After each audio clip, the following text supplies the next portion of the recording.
Hello students, welcome to my channel. तो आज Gujarati मीडियमना students माटे आ विडियोनी अंदर आपणे semester 6 TY.BCom Veer Narmad South Gujarat University VNSU advance accounting and auditing paper 8 नो सिलेबस डिस्कस करशो अने पेपर स्टाइल के कया चेप्टर मांथी केटला मार्क्सनो वेटेज अने केटला क्वेश्चन पूछाय छे ते। ओके, तो चलो सौथी पहला आपणे सिलेबसनी वात करीए। तो जो तमारी पासे अकाउंट्सनी अंदर कुल 10 चेप्टर है सेमिस्टर 6 में। ओके, जेमा सौथी पहलू जो चेप्टर है ते अंदाजपत्र अने अंदाजपत्र द्वारा अंकुश। ओके, अंदाजपत्र अने अंदाजपत्र द्वारा अंकुश आ एक चेप्टर है जेमांथी फक्त तमने थियरी ज आवी शके छे। ओके, कोई क्वेश्चन नहीं। अंदाजपत्रना जे प्रकार एमां पण तमने थियरी ज आवशे, कोई क्वेश्चन नहीं। रोकड़ अंदाजपत्र अने परिवर्तनशील अंदाजपत्र आमांथी तमने प्रेक्टिकल क्वेश्चन पूछाशे। ओके, अत्यारे हूँ बात करूँ तो आमां तमने क्वेश्चन रोकड़ अंदाजपत्रनो 13 मार्क्सनो क्वेश्चन पूछाई शके अने परिवर्तन अंदाजपत्रनो लॉन्ग क्वेश्चन 13 मार्क्सनो पूछाई शके। आ बंधु चेप्टर एकबीजाना ऑप्शन में आवशे लॉन्ग क्वेश्चन माटे। लॉन्ग क्वेश्चन की बात करशुं तो आपणे आ बे जे चेप्टर है ते एकबीजाना ऑप्शन में रहेशे। ओके, त्यारबाद अगर जो आपणे बात करिए तो शून्य आधारित अंदाजपत्र अने जवाबदारी लक्षी हिसाबी पद्धति आमांथी फक्त तमने थियरी ज पूछाई शके छे। निर्णय घड़तर एटले के एने चेप्टरनुं नाम छे निर्णय घड़तर, परंतु एमां जे क्वेश्चन पूछाशे ते समतूत बिंदुना पूछाशे। समतूत बिंदु, ओके, समतूत बिंदुना क्वेश्चन पूछाशे एटले तमारे 7मा चेप्टरनी अंदर पण तमने प्रेक्टिकल जेमांथी तमने 12 मार्क्सनो लॉन्ग क्वेश्चन पूछाई शके छे। अने आ चेप्टर तमारू कंपलसरी चेप्टर है। तमने एनो ऑप्शन पण जो पूछाशे तो आ चेप्टर आवशे एना ऑप्शन में पण। ओके, अने कॉम्प्यूटर द्वारा हिसाबों टेली सॉफ्टवेर अने मूडीनी पड़तर आ बधामांथी फक्त थियरी पूछाई शकशे। ओके, हवे हूँ पेपर अने कयुं चेप्टर सौथी पहला प्रिपेर करवानी एनी बात करूँ तो सौथी पहला तमारे मोस्ट इम्पोर्टન્ટ चेप्टर तरीके जो हूँ कहूँ तो तमारे निर्णय घड़तर सौथी पहला प्रिपेर करवू जोईए। बिकॉज ए चेप्टरनी जो बात करूँ तो 12 मार्क्सनो एक क्वेश्चन तो लॉन्ग पूछाय ज छे अने एमांथी 3 થી 4 मार्क्स एटले 3 अथवा तो 4 मार्क्सनुं तमने एक शॉर्ट क्वेश्चन पूछाई शके छे। ओके, 3 થી 4 मार्क्सनो एक शॉर्ट क्वेश्चन और एक लॉन्ग क्वेश्चन एटले आ खाली एकलू चेप्टरनी जो बात करिए लॉन्ग क्वेश्चन विथ शॉर्ट क्वेश्चननी साथे साथे तो आ एकला चेप्टरमांथी 15 થી 16 मार्क्सनुं तमने पूछाई शके छे एक्जाम। ओके, एटले आ मिनिमम रिक्वायरमेंट कहूँ छूँ कि आटलू तो मार्क्सनुं पूछाशे ज आ चेप्टरमांथी निर्णय घड़तर पद्धतिमांथी। ओके, निर्णय घड़तरना जे हिसाबो छे तेमांथी एटले समतूत बिंदुना जे दाखला छे एमां 12 मार्क्स अने 3 अथवा तो 4 मांथी कोई पण एटले 15-16 मार्क्सनुं तो आ चेप्टरमांथी फिक्स ज छे, एक ज चेप्टरमांथी। हवे बात करिए तो तीजा चेप्टरनी अने चौथा चेप्टरनी। तो जो तीजा चेप्टर में मैं तमने कीधुं अने चौथा चेप्टर में कीधुं कि 13 मार्क्सनो एक लॉन्ग क्वेश्चन पूछाय छे। ओके, ये ऑप्शन में रहेशे, परंतु जो आपणे शॉर्ट क्वेश्चन तो बात करिए तो शॉर्ट क्वेश्चन पण जो तमने आमां 3 मार्क्सनो शॉर्ट क्वेश्चन एमां पूछाई शके तो तमारी पासे आ जे चेप्टरनुं वेटेज थई गयुं मार्किंग प्रमाणे तो 13 एटले 16 मार्क्सनुं आ चेप्टरमांथी अथवा तो 16 मार्क्सनुं आ चेप्टरमांथी।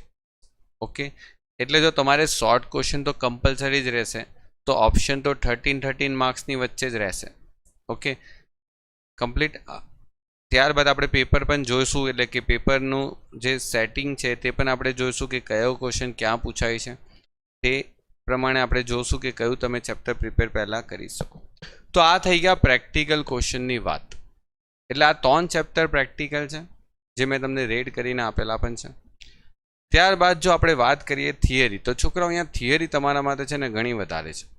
ओके, तमारी पासे टोटल 10 चेप्टर है अने 10 चेप्टर में 3 चेप्टर एवा है कि जेमां प्रैक्टिकल पूछवाना छे। ओके, 10 चेप्टर में तमारी पासे 3 चेप्टर एवा है कि जेमां प्रैक्टिकल है, बाकीना 7 चेप्टर तो थियरिकल ज छे अकाउंट्सनी अंदर। एटले जो तमे आ 3 प्रेक्टिकल चेप्टरनी बात करो ने तो 3 प्रेक्टिकल चेप्टर में तमने 35 मार्क्सनुं पूछाशे क्वेश्चन अने थियरी तमने आखा पेपर नी अंदर 15 मार्क्सनी पूछाई शके। ઓકે, એટલે પ્રેક્ટિકલ તમને ક્વેશ્ચન જે પૂછાશે, ઓકે, જે તમારે સમ સોલ્વ કરવાના આવશે તે તમારા 35 માર્ક્સના રહેશે અને 15 માર્ક્સની આ ફેરી થિયરી આવશે પેપરમાં. એટલે ટોટલ તમને 50 માર્ક્સનું જે પેપર છે તે રેડી થઈ જશે. ઓકે, તો આ રીતનું છે. બસ છેલ્લા 3 પેપર પ્રમાણેના જે એનાલિસિસ છે એ પ્રમાણે હું તમને બતાવું છું. થોડું ઘણું કોઈક વખત અપડાઉન થયા કરે છે 1 યા 2 માર્ક્સનું. ઓકે, બાકી જે પેપર સ્ટાઇલ છે છેલ્લા 3 પેપર સ્ટાઇલ પ્રમાણે તેમાં તો આ જ પ્રમાણેનું નજર આવે છે કે આ જ રીતના ક્વેશ્ચન પૂછાય છે. હવે બીજી વાત છે કે તમારી પાસે આટલા બધા થિયરી ચેપ્ટર છે તો કયા ચેપ્ટરને પહેલાં પ્રિપેર કરવું જોઈએ. તો જો મારી માનો કે તમારે જ્યારે થિયરી ચેપ્ટરની વાત કરીએ તો થિયરી ચેપ્ટરમાં પહેલાં એ ચેપ્ટર પર ફોકસ કરો જેમાંથી ડેફિનેટલી થિયરી આવશે ને આવશે ને આવશે જ. તો જો 5મું ચેપ્ટર ને 6થું ચેપ્ટર છે ને થિયરી પર્પઝમાં તે મોસ્ટ ઇમ્પોર્ટન્ટ છે. ઓકે, જેમાંથી એક થિયરી તો પૂછાય જ છે અને એક બીજું ચેપ્ટર છે જે તમારા માટે કોમ્પ્યુટર દ્વારા હિસાબો, તેમાંથી પણ એક ક્વેશ્ચન લોંગ થિયરી ટૂંકનોંધ પ્રમાણે આવે જ છે.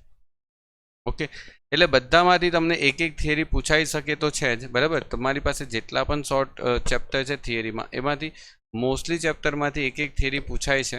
તો તમારી પાસે જો 5મું 6થું અને 8મું ચેપ્ટર જો તમે થિયરી પ્રમાણે વ્યવસ્થિત પ્રિપેર કરી લો અને થિયરી તમારે કોઈ પણ 3 જ લખવાની છે. ઓકે, ચલો આપણે એક કામ કરીએ, પેપર સ્ટાઇલની વાત કરીએ એટલે તમને થિયરીનો અંદાજ આવે. જો તમને પેપર સ્ટાઇલ પ્રમાણે જો છેલ્લા 3 વર્ષના પેપર સ્ટાઇલની આધારિત પ્રમાણે મેં તમને બતાવું તો તમારી પાસે એક ટૂંકો ક્વેશ્ચન હોય છે જે તમને 5મા સેમેસ્ટરમાં પણ તમે જોયું હશે. એક શોર્ટ ક્વેશ્ચન આવે છે જેમાં તમને એક ક્વેશ્ચન રોકડ અંદાજપત્ર, ઓકે, જેમાં તમારે સમ સોલ્વ કરવાના આવશે. ઓકે, પછી એક ક્વેશ્ચન પરિવર્તન અંદાજપત્રનો જેમાં તમારે સમ સોલ્વ કરવાનો આવશે. ઓકે, અને એક ક્વેશ્ચન જે છે એ તમારો નિર્ણય કરતા એટલે કે સમતુત બિંદુનો એક ક્વેશ્ચન આવશે. અને કોઈ પણ એક થિયરી મૂકવામાં આવે છે તમારે અહીંયા, કોઈ પણ થિયરી વ્યાખ્યા પૂછી લઈ. ઓકે, કંઈ પણ પૂછી શકશે તમને અહીંયા, કોઈ પણ એક વ્યાખ્યા પૂછી લઈ, ક્યાં તો કોઈના પ્રકાર પૂછી લે, કોઈ તત્વ પૂછી લે, બરાબર, કોઈના ફાયદા મર્યાદા એવું કંઈ પણ પૂછી લેશે, ખાલી પોઈન્ટ પૂછશે. એટલે ટોટલ શોર્ટ ક્વેશ્ચન તો તમારી પાસે 10 માર્ક્સના રહે જ છે, જેમાં કોઈ પણ 4 ક્વેશ્ચન રહેશે અલગ અલગ માર્ક્સ પ્રમાણે તમને 10 માર્ક્સના આપશે. હવે બીજા ક્વેશ્ચનની વાત કરીએ તો રોકડ અંદાજપત્ર જે છે એ તમારા માટે છે અને આ પરિવર્તનશીલ અંદાજપત્ર જે છે તે 13 માર્ક્સનો ક્વેશ્ચન પૂછાશે. ઓપ્શન છે કે તમારે જે પ્રિપેર કરવું હોય તે કરી શકશો. ઓકે, અને તમારી પાસે થર્ડ જે ચેપ્ટર છે, થર્ડ ક્વેશ્ચન જે છે તેમાં તમારી પાસે નિર્ણય ઘડતરના હિસાબો ને નિર્ણય ઘડતરના હિસાબો એટલે ઓપ્શનમાં તમને પૂછશે. હંમેશા તમારી પાસે આ જે ચેપ્ટર છે તે ઓપ્શનમાં જ આવેલા છે અત્યાર સુધીના પેપરમાં. 12 માર્ક્સના રહેશે. કોઈક વખત છોકરાઓ એવું બને છે કે તમારી પાસે જે પહેલો ક્વેશ્ચન છે એક લોંગ ક્વેશ્ચન પૂછવામાં આવે જેમાં તમને 12 પોઈન્ટ આપી દે કોઈ પણ અને 12 માર્ક્સનો ક્વેશ્ચન પૂછે અને એના ઓપ્શનમાં શું કરે છે, કોઈ વખત એ અને બી એવી રીતના 2 ક્વેશ્ચન બનાવવામાં આવે 6 માર્ક્સના, અથવા તો એક ક્વેશ્ચન 8 માર્ક્સનો બનાવશે તો બીજો 4 માર્ક્સનો બનાવશે. એ રીતના તમને કોઈ પણ 2 શોર્ટ ક્વેશ્ચન પૂછવામાં આવે છે અથવા તો તમને એક લોંગ ક્વેશ્ચન આપી દેશે નિર્ણય ઘડતરમાંથી. મતલબ આ જે થર્ડ ક્વેશ્ચન છે એ તમારા માટે ચેપ્ટર કમ્પલસરી છે. નિર્ણય ઘડતરના હિસાબો સમતુત બિંદુના જે ક્વેશ્ચન આવશે તે. ઓકે, ત્યારબાદ તમારી પાસે અહીંયા જે ચોથો ક્વેશ્ચન છે તેમાં તમારે 15 માર્ક્સની થિયરી લખવાની રહેશે, જેમાં તમને કુલ 3 થિયરી લખવાની છે. એટલે 3 શોર્ટ નોટ લખવાની આવશે અને એક શોર્ટ નોટ લખવાના 5 માર્ક્સ રહેશે. ઓકે, એટલે તમારે ટોટલ 15 માર્ક્સની અહીંયા થિયરી પૂછાઈ શકે.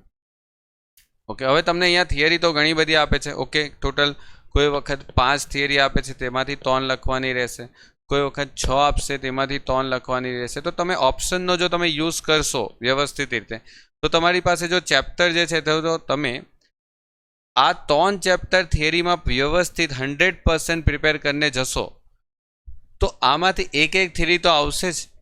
ઓકે, એટલે જો આ 3 ચેપ્ટરને વ્યવસ્થિત પ્રિપેરેશન કરો, જો કોઈ સ્ટુડન્ટ સિલેક્ટિવ સ્ટડીવાળા હોય તો આ 3 ચેપ્ટર 5મું 6થું અને એક 8મું કોમ્પ્યુટર દ્વારા હિસાબો જે તમને ખ્યાલ પણ આવી જશે, સિમ્પલ પણ છે, સરળ છે વાંચવા માટે, તો એમાંથી તો થિયરી તમે કરી જ શકો છો, ડેફિનેટલી આવશે. હવે જે કોઈ સ્ટુડન્ટ છે સ્કોરિંગ કરવાવાળા તે લોકો માટે હું વાત કરું તો એ લોકો માટે તો જો એક જ વાત છે કે જો સ્કોર કરવા ઈચ્છતા હોય વધારેમાં વધારે તો પછી મોસ્ટલી ક્વેશ્ચન જેટલા બી ચેપ્ટરમાંથી પૂછાય છે બધા જ કરીને જવા સારા છે. ઓકે, કે ટેલી સોફ્ટવેર જે છે, ટેલી સોફ્ટવેર એમાંથી એક થિયરી આવી શકે છે. ઓકે, 5 માર્ક્સની. મૂડી પડતરમાંથી બી એક થિયરી આવશે જ, એટલે આ ચેપ્ટર બી તમે વાંચીને જઈ શકો છો, જેમાં સિલેક્ટિવ સ્ટડી એટલે કે અમુક 4-5 થિયરી છે મૂડી પડતરની, જે તમે વાંચીને તમારી પ્રિપેરેશન કરી શકો છો. ઓકે, તો આ રીતના તમારી પાસે દરેક થિયરી ચેપ્ટરમાંથી એક થિયરીનો અંદાજો તો છે જ કે આવી જ શકશે. ઓકે, હવે રહી ગયા થિયરીમાં પહેલા 2 ચેપ્ટર. તો જો પહેલા 2 ચેપ્ટરમાં એટલી લેન્ધી થિયરી નથી. ઓકે, અને તમને પેપર સ્ટાઇલ તમે જોશો તો પેપરમાં કોઈ વખત તો એવું પણ થાય છે કે આટલી બધી થિયરી આ પહેલા ચેપ્ટરમાંથી પૂછવામાં પણ નથી આવતી. હા, બીજા ચેપ્ટરની વાત કરીએ તો બીજા ચેપ્ટરમાંથી એક થિયરી આવે છે. ઓકે, અને પહેલા ચેપ્ટરમાંથી પણ કોઈ વખત એક થિયરી આવી જાય છે. પરંતુ જો તમે ઓવરઓલ જો સ્કોરિંગ કરવા ઈચ્છતા હોય તો દરેક ચેપ્ટર તમે પ્રિપેર કરશો જ. પરંતુ જો તમારે ફક્ત સિલેક્ટિવ સ્ટડીની પર્પઝથી તમારે જોવું હોય તો તમને મેં કીધેલું જ છે 5મું, 6થું અને 8મું ચેપ્ટર તમારા માટે સરળ રહેશે, ઇઝી પણ રહેશે વાંચવા માટે, તો તમે એને પ્રિપેર કરી શકો છો. ઓકે, અને એમાંથી ડેફિનેટલી એક થિયરી પૂછશે જ, અને તમને 6 કે 5 થિયરીમાંથી કોઈ પણ 3 લખવાની છે તો તમે કોઈ પણ એક 3 લખી શકો છો. તો આ થઈ ગયો તમારો સિલેબસ, અને સિલેબસ પ્રમાણે આ જે તમારું પેપર સ્ટાઇલ હતું તે. ઓકે, હવે વાત કરીએ આપણે, જેમ તમને 5મા સેમિસ્ટરની અંદર મેં બધા પેપર સોલ્વ કરાવેલા હતા. ઓકે, જેમ તમને 5મા સેમિસ્ટરની અંદર તમને બધા જ પેપરના એટલે કે લાસ્ટ 3 to 4 યરના જેટલા શોર્ટ ક્વેશ્ચન અવેલેબલ હતા મારી પાસે, એટલા મેં તમને બધા જ વિડીયો પ્રમાણે કમ્પ્લીટ કરાવેલા હતા. એ જ રીતને આ સેમિસ્ટરમાં પણ તમને લાસ્ટ જેટલા પણ પેપર છે 2013 યા તો 2012 to 2021, ઓકે, આટલે સુધીના જેટલા પણ યુનિવર્સિટીના પેપર આવ્યા છે તે બધા પેપરની અંદરના જે શોર્ટ ક્વેશ્ચન છે તે આપણે કમ્પ્લીટ કરશું. ઓકે, એક્ઝામ જ્યારે પણ આવશે તે પહેલાં તમને બધા જ વિડીયો અહીંયા પ્રોવાઈડ કરી દેવામાં આવશે.